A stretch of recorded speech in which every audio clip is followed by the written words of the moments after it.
मेरा जय भीम स्वीकार कीजिए। जी, मेरा नाम अजय है और मैं दीनदयालपुरी नंदग्राम का निवासी हूँ। मेरे पिताजी डॉक्टर जी.सी. पाल जी यहाँ सामने विराजमान हैं और मेरी मम्मी और मेरी दोनों बहनें मेरे सामने बैठी हुई हैं। बाकी सभी को भी मैं नमस्कार करता हूँ। तो सबसे पहले जन्मोत्सव समिति गाजियाबाद को मैं सबसे बड़ा आभार प्रकट करता हूं, क्योंकि इन्होंने अपने मंच से मुझे 2 शब्द बोलने का मौका दिया। विनोद कुमार पन्ना जी और भारतीय लोकतांत्रिक समाज महासंघ महेंद्र सिंह जी, रामेश्वर सिंह जी, मैं रामेश्वर दयाल जी, इन सब का मैं तहे दिल से अभिनंदन करता हूं। और अभिनंदन इसलिए वो मैं बात अपनी शुरू करने जा रहा हूँ। सबसे पहले अपना नमस्कार, अपना कोटि कोटि नमन बाबा साहब के चरणों में, गौतम बुद्ध जी के चरणों में अर्पण करते हुए मैं अपनी बात को शुरू करता हूँ। जी, ये बात शुरू होती है साल 2021 से। 2021 में नासा द्वारा एक अंतरिक्ष यात्रियों के लिए खाना बनाने की एक चुनौती थी, जिसको नासा ने डीप स्पेस फूड चैलेंज नाम दिया था। तो नासा, मैं बता दूं नासा क्या है। नासा एक अमेरिका की स्पेस एजेंसी है जो कि अब तक रोबोट्स को मंगल ग्रह पे, चांद पे और अंतरिक्ष में अन्य कई ग्रहों पर भेजा करती थी। तो इस बार साल 2026 में नासा अपने 4 अंतरिक्ष यात्रियों के साथ मंगल ग्रह पे जाने की प्लानिंग कर रहे हैं। तो इस चैलेंज में उनकी सबसे बड़ी चुनौती ये रही कि जो उनके अंतरिक्ष यात्री होंगे वो 3 साल तक क्या खाएंगे, कैसे जिंदा रहेंगे, क्योंकि धरती से मंगल तक जाना, वहां पे अपना काम करना और वहां से वापस आना, इस पूरे प्रोसेस में कुल 3 साल का समय लगने वाला है। तो 3 साल तक उनके अंतरिक्ष यात्री क्या खाएंगे, कैसे जिंदा रहेंगे, ये उनके सामने सबसे बड़ी चुनौती बन के आई। इस चुनौती के समाधान के लिए उन्होंने एक डीप स्पेस फूड चैलेंज नाम का एक ऑनलाइन प्रोग्राम चालू किया। उस ऑनलाइन प्रोग्राम में उन्होंने दुनिया भर से सुझाव मांगे।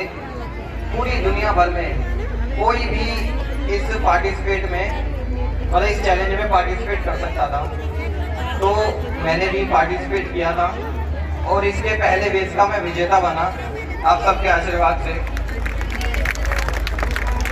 उसके बाद अक्टूबर 2021 में मैं पहले फेज का विजेता बना और उसके कुछ दिनों बाद मुझे दुबई से एक मेल प्राप्त होता है। उस मेल में ये लिखा हुआ था कि नासा की डीप स्पेस फूड चैलेंज के जो भी विजेता हैं वो सब दुबई में एक सेमिनार है, उस सेमिनार के लिए वो सब आमंत्रित हैं। तो उन्होंने मुझे भी इनवाइट किया था एक मेल के जरिए, लेकिन घर की आर्थिक स्थिति की वजह से, पासपोर्ट वीजा की कमी की वजह से, संसाधन की कमी की वजह से वो जो मुझे दुबई जाना था वो मैं नहीं जा पाया, वो रह गया। लेकिन उसके बाद अब फेज 2 था वो शुरू हुआ, वो खत्म हुआ। मैं फेज 2 में भी विजेता हो चुका हूँ और अब फाइनल फेज 3 इस प्रोग्राम का चल रहा है। ये प्रोग्राम अगस्त 2024 में फाइनल हो जाएगा। तो पहले फेज में पूरी दुनिया भर से कुल 28 लोगों का चयन किया गया था विजेता के तौर पे, जिसमें से 18 केवल अमेरिका के थे और बाकी 10 पूरी दुनिया भर से थे। और भारत से मैं इकलौता इसमें चुना गया था।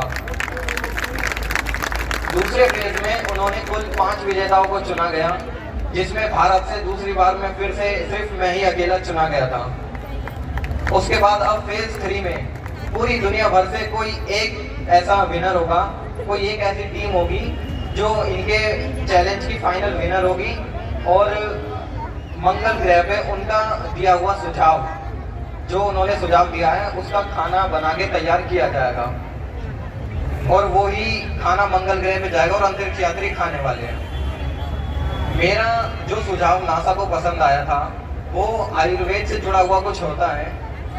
मैं खुल के नहीं बता सकता, मेरी मजबूरी है, क्योंकि नासा ने इस फॉर्मूले के बारे में खुल के बताने से मना किया हुआ है जब तक चैलेंज खत्म नहीं होता था।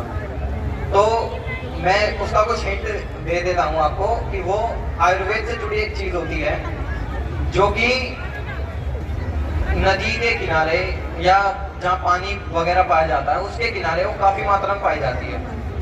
तो उसी का मैंने कुछ रिसर्च की जहाँ मुझे आसान हो सका, जहाँ से मैं अपनी नॉलेज बढ़ा सकता था आसानी से, चाहे वो किताबें हो या वो गूगल हो या मेरे फैमिली मेम्बर्स हो, कहीं से भी जो भी मुझे कुछ डाउट रहा तो मैंने क्लियर किया। जो फॉर्मूला मैंने बना के तैयार किया, उसके जो फॉर्मूला मैंने तैयार किया उसका सबसे पहला ट्राई मैंने अपने पापा जी के ऊपर किया था 1 हफ्ते के लिए। वो ट्रायल जब पूरी तरह से सफल रहा, पापा जी को कोई दिक्कत नहीं हुई, तो मैंने वो सुझाव नासा को दिया और नासा ने वही सुझाव अपने पहले फेज के और दूसरे फेज के विजेता के तौर पर चुना गया। और मैं सच बताऊं तो इस चैलेंज का विजेता मैं नहीं हूं, आप सब हैं, क्योंकि इसमें नाम मेरा नहीं है, गाजियाबाद का है। अब नासा की ऑफिशियल वेबसाइट पे चेक करेंगे तो विनर्स की लिस्ट में पाई ऑफ गाजियाबाद इंडिया, पहला नाम गाजियाबाद का है, दूसरा नाम इंडिया का है, मेरा नाम नहीं है। विजेता आप सब लोग हैं। और मैं आप सबका बच्चा हूँ, मैं आपके गाजियाबाद का बच्चा हूँ, मैं आपके भारत देश का बच्चा हूँ। मैं आप सबसे एक विनती करना चाहता हूँ। मेरी विनती ये है कि जैसे अक्टूबर 2021 में मेरे पास संसाधन नहीं थे, पर्याप्त जानकारी नहीं थी, जिसकी वजह से मैं दुबई नहीं जा सकता था और दुबई में एक सम्मान समारोह आयोजित किया गया था। उसमें कुछ मॉनिटरी प्राइज भी हर टीम के लिए देना था, लेकिन हुआ ये कि मैं नहीं जा सका, मैंने बताया पहले। और अब अगस्त 2024 में ये चैलेंज जब फाइनल होगा तो मेरी आप सबसे ये रिक्वेस्ट है कि आप मेरा सहयोग करें किसी भी प्रकार से। मैं ये चाहता हूँ क्योंकि अब मेरे पास पासपोर्ट बन चुका है और वीज़ा की प्रॉब्लम भी सॉल्व हो सकती है, तो जिस भी प्रकार से हो सके आप सब मेरा सहयोग करें। मैं आपका बच्चा हूँ और वहाँ जाके मैं गाजियाबाद का, अपने भारत देश का नाम रोशन करना चाहता हूँ। तो सभी को एक बार फिर से जय भीम, नमो बुद्धाय।